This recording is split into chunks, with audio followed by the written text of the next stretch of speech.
Kita lanjut kawan, tadi videonya terputus karena sudah 10 menit. Saya lanjutkan beberapa kasus para burung bejantan yang dia memiliki hormon testosteron hormon testosteron yang sangat tinggi saat dia sudah memiliki anak. Biasanya pejantan tadi akan bersifat agresif dan menyerang anak-anaknya. Maka banyak kasus para penangkar itu dia mendapati anak-anaknya itu, anak-anak dari burung tadi itu diserang oleh pejantannya sendiri atau ayahnya dan dibuang dan dibunuh gitu. Kenapa hal itu bisa terjadi? Karena hormon testosteron dari pejantan tadi yang seharusnya dia tinggi saat dia masuk saat kawin gitu kan. Nah, saat dia memiliki anak seharusnya kadar hormon testosteronnya turun. Tapi kalau kadar hormon testosteronnya tidak turun, tetap tinggi saat burung pejantan ini memiliki anak, biasanya anaknya akan diserang. Nah gitu ya.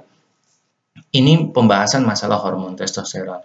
Dan hormon testosteron nanti akan kita bahas lebih jauh lagi saat kita masuk pembahasan mengenai mabung atau molting ya. Oke, lanjut kawan. Kita bahas poin yang kedua, kebutuhan burung murai batu. Ini kan konteksnya murai batu ya. Sebenarnya tidak semua burung sama gitu. Misalnya burung kacer, biasanya kacer itu dia akan lebih suka dengan panas sinar matahari gitu kan. Tapi pada konteks ini kita akan bahas murai batu. Kebutuhan burung murai batu terhadap sinar matahari masih menjadi perdebatan. Beberapa ahli mengatakan tidak masalah burung tidak dijemur selama kebutuhan akan vitamin D3 selalu terpenuhi. Jadi gitu ya. Jadi ada beberapa ahli yang bilang burung itu tidak dijemur juga tidak apa-apa selama dia diberikan vitamin D secara cukup. Vitamin D itu dari mana? Pada video sebelumnya saya juga udah bahas, dan vitamin D3 juga bisa teman-teman dapatkan dari contohnya produk ayam yaitu Vitacik. Ya, Vitacik di sana juga memiliki kandungan D3 ya. Hal itu dilandaskan pada fakta bahwa sinar matahari akan membuat bulu kusam dan kaku melengkung ke atas. Beberapa hobis atau penggemar lebih menyukai murai batu ekor udang, khususnya untuk murai batu ekor panjang.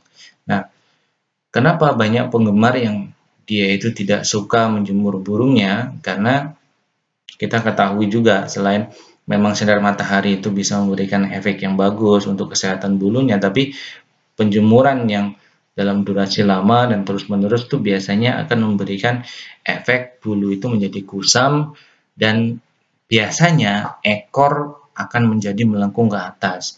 Sementara banyak penghobi, khususnya penghobi murai batu ekor panjang yang sampai 25 cm ke atas itu, dia lebih suka murai batu yang ekornya melengkung ke bawah seperti udang gitu, dan lemas gitu, nggak kaku gitu. Nah, seperti itu. Oke ya. Untuk memahami ini, kita perlu mengetahui habitat hidup dan karakter burung murai batu. Ya, kita lanjut ke sini.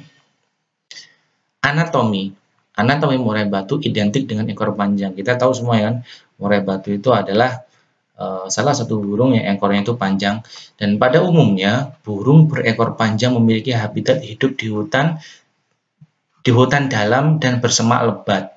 Mengingat murai batu juga bukan penerbang ulung. Kita tahu burung-burung dengan ekor panjang, contohnya murai batu, pentet, terus ada lagi cucak geling gitu kan, itu kan ekornya panjang ya. Biasanya burung-burung yang ekornya panjang, dia itu habitat hidupnya itu di hutan bagian dalam gitu kan, dan banyak semak. Itu kalau untuk burung-burung ekor panjang, setahu saya seperti itu. Termasuk juga ada burung but gitu. Ada burung but itu ya. Burung but itu juga dia memiliki ekor yang panjang dan habitatnya memang di semak gitu ya. Murai batu adalah salah satu burung penghuni semak juga, dan saat burung itu menghuni semak, maka kita ketahui juga di semak itu kan nggak banyak sinar matahari yang masuk, meskipun udaranya hangat ya, meskipun udaranya hangat. Jadi semak-semak itu biasanya udaranya lebih hangat, tapi nggak banyak sinar matahari gitu. Terus lanjut, cerita orang dulu, saya masih anak-anak ya, karena Saya seumur-umur belum pernah ngelihat murai batu ada di alam liar. Saya belum pernah lihat. Tapi zaman saya anak-anak dulu ya, banyak orang itu yang suka masuk ke kali waktu itu, di kali di tempat saya itu banyak kali tapi jauh ya, sambil mancing gitu, dan mereka itu selalu bercerita katanya sambil mancing lihat burung murai batu gitu kan. Dan murai batu itu memang hidupnya di tepian sungai, berbatu, dan penuh dengan pohon bambu lebat. Pohon bambu lebat ini kan artinya semak ya, kemudian berbatu, dan murai batu itu katanya suka berjemur di atas batu sambil melentangkan sayapnya gitu. Berjemur di atas batu sambil melentangkan sayapnya. Tapi kok bisa murai batu nggak suka dengan panas? Nah, ini yang akan kita bahas nanti lebih dalam ya. Karena ini unik sekali. Murai batu itu adalah, kalau saya perhatikan selama saya pelihara murai batu juga, murai batu itu nggak suka dia dijemur. Tapi saat dia dijemur, dia akan selalu melentangkan sayapnya. Tapi hanya sebentar saja, habis itu udah dia akan merasa nggak nyaman dengan sinar matahari itu. Gitu ya. Kemudian, murai batu sering berperilaku mengembangkan bulu-bulunya saat dijemur. Ya, ini yang saya bilang tadi, jenis sarang di dalam lubang pohon. Nah, murai batu adalah salah satu burung yang sarangnya itu ada di dalam lubang pohon. Biasanya, burung yang sarangnya itu ada di dalam lubang pohon, itu burung-burung yang tidak suka dengan panas, tapi dia suka dengan udara hangat. Ya, jadi sarang di dalam pohon itu kan memberikan efek hangat, tapi tidak terkena sinar matahari langsung. Beda sama burung pentet ya. Burung pentet itu ekornya panjang, dia hidupnya juga di semak-semak. Biasanya kalau dulu saya masih anak-anak itu, burung pentet itu sarangnya hanya sekitar tingginya 1,5 meter, paling tinggi 2 meter itu di pohon singkong gitu, dan sarangnya itu bisa kejemur dari pagi sampai sore hari. Anak-anaknya pun kejemur dari pagi sampai sore hari. Itu burung pentet. Tapi kalau burung murai batu, saya belum pernah melihat burung murai batu itu bersarang, bikin sarang sendiri di pohon gitu, belum pernah.